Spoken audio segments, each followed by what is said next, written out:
This could change everything for the Leafs as two notable reporters have come out and revealed potentially Brad Treliving's trade deadline plans, and Leafs fans, you might want to look away as this could alter the team for the rest of the season and going forward. So stay tuned for that in this episode of Leafs Digest, as well as Mitch Marner. He spoke out on the team's struggles and had a lot to say about that, so stay tuned for all that in this episode. But before we do, quick reminder to hit the subscribe button. About 80% of you all who are watching are not subscribed, so if you enjoy the videos, make sure to hit that button. Now, Darius, this is an interesting one, and not something really I expected, not something we expected. I feel like I say that every video because it's kind of true.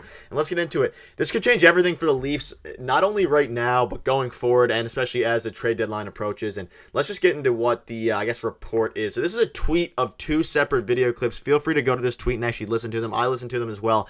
Essentially, they ask...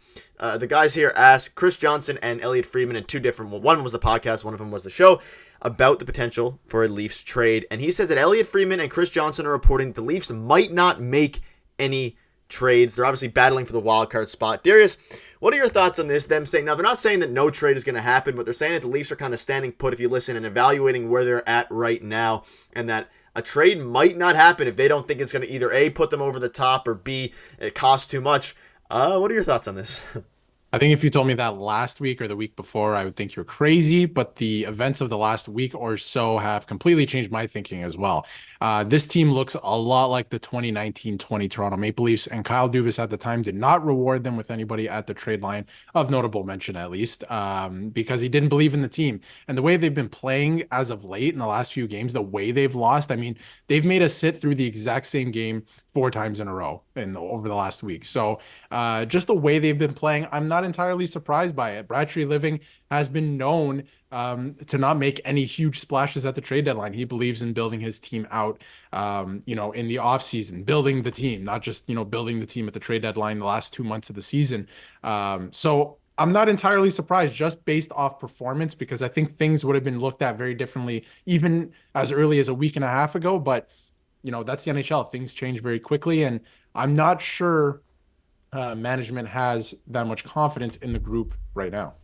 Yeah, and that's the biggest thing. Obviously, we were making videos a week or two ago. We're talking about, and I'm going to get into a couple of the targets we discussed and just kind of go through a few of them and see if any of them could happen. But I mean, the way the Leafs are playing, no matter, and I've mentioned this in videos, we've discussed it, no matter who they add at this point, the top aren't playing well, like our core is not playing well. The goaltender situation is really up in the air right now with Samsonov Jones. We don't know how Wall is going to be when he comes back. We have a lot of the guys who are supposed to be playing well, not playing well at all. You have Giordano, obviously he's older. He's not been good at all since returning from his injury. And you look at the team, 4 straight losses. We've had the lead in all of them. The games have been bad. I mean, if I'm Brad Treliving, why would you give up picks? And it seems like the market is very expensive as well. We saw it with Nikita Zadorov. We see it with a lot of these guys. Why would you give up picks for players that won't put you over the top? And you've been pretty vocal about making a big splash. I think that's the only move they could make. You either make... I don't think making a minor addition is going to do anything for this team. If they make a big splash, sure, okay, you're going for it all in while you have the chance to. But otherwise, I don't think a minor move like we've been discussing in the past is the way to go forward for this team. Sorry. And I look at a team like the Edmonton Oilers that made a big splash at last year's trade deadline, and it did make a little bit of a difference for them. I think it made actually a pretty big, significant difference on the back end, a spot that they needed help. With this Leafs team, I don't think little trades or little ads at the deadline are going to do anything for this team. Everyone who's watching this watches the team regularly, I'm sure. And if you're watching the team regularly, you can see that the problems go deeper than just a few role players. There are big detailed problems in their style of play right now, and I'm not sure anyone that is like a fringe player coming in is going to make a big difference. They need big help on the back end, so if they are to make a splash, I think it has to be a notable defenseman. I think that's the only way they can really go with the roster right now. But just looking at the team, like, I have very little confidence in going out and adding little pieces at the trade deadline if I was Brad Treliving, just based on the way they've been playing recently. But yeah, I think if they're going to make a trade, it has to be, the only thing I see personally is a big splash on the blue line. Yeah, I mean, the goaltender situation is going to be fluid. And let's look over a couple guys here. Darius, I have a couple for you. See if any of these guys are likely. This one would be Noah Hanifin. He'd be, I'd say, considered a pretty big splash. Probably the best, one of the best defensemen. Very good on the Calgary Flames, that is. And then you're looking at a guy like Chris Tanev here. A bit less of a big splash, but do you think either of those guys would be someone you consider minor splashes, big splashes? Obviously, Noah Hanifin is much younger than Chris Tanev. He's entering the prime. What are your thoughts on these two guys? Again, we keep circling back to the Flames because they seem to be pretty obvious sellers here. But, I mean, these were moves we thought a week or two ago, but I don't know if these are going to happen anymore, especially Chris Tanev, unless he's packaged in a bigger deal with maybe Noah Hanifin coming with him. Yeah, and I hate to be pessimistic a little bit here, but we've seen it time and time again. I think if you add a guy like Chris Tanev, like he's a great add, and I think he would add a lot of value to the Leafs blue line in terms of like grit and his style of play. I think he can kind of bring more of that to the lineup, but we've seen that in previous signings and trades. Some guys are supposed to bring that type of play to the team, and it kind of fizzles out, and that they don't play like that, or they kind of adapt to the Leafs style, right? Not saying that he wouldn't be a great ad. I think he would be a great ad in terms of big splash, maybe not so much, but I think he would look great on the Leafs blue line, depending what the return is. And then Noah Hanifin, he's one of the better defenders in the NHL, especially the Western Conference. His stats speak for themselves. I think he's had a decent year on a bad team, and he's not a bad player. I think he's had a tough go on a Calgary Flames team that hasn't had the greatest last few years and last few seasons. So, if you gave him a little bit of runway with a really good team and a team that puts up points like the Toronto Maple Leafs, maybe he can make a little bit of a difference. I would consider him a bigger splash. But again, getting those two guys, you'd have to look at the return. I'm sure Calgary would want a lot. We've talked about it endlessly. Calgary's and Toronto's relationship, maybe not the greatest.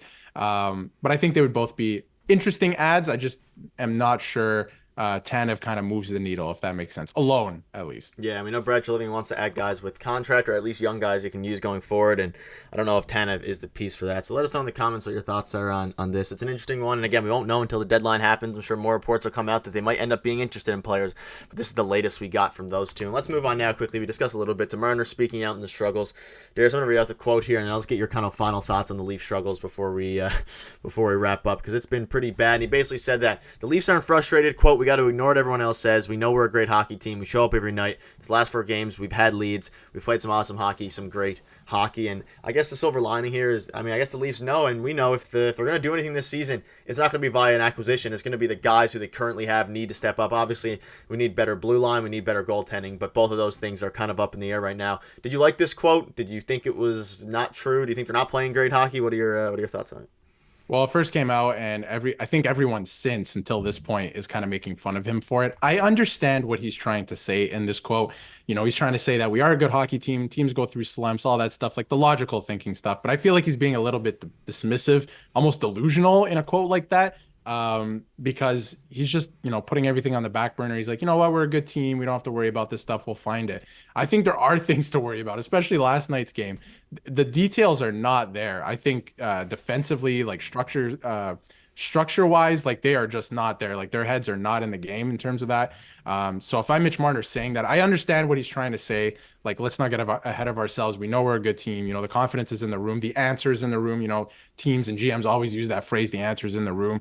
I think it is in the room for the Leafs. Definitely, they're going to have to find it. But just saying stuff like that to the media just doesn't make you look good. I don't think it gives you, it doesn't help. Like, just take accountability. I think Leaf fans are really tired of having their intelligence insulted in ways like this. I think they'd rather guys just come out and be like, hey, we played like crap and we're going to fix it. We're going to work towards fixing it, instead of being, kind of dismissive and being like, you know what? Yeah, we'll find it. We're a good team. We've been showing up every night. We're playing hockey. Like, we know you are. We're well aware.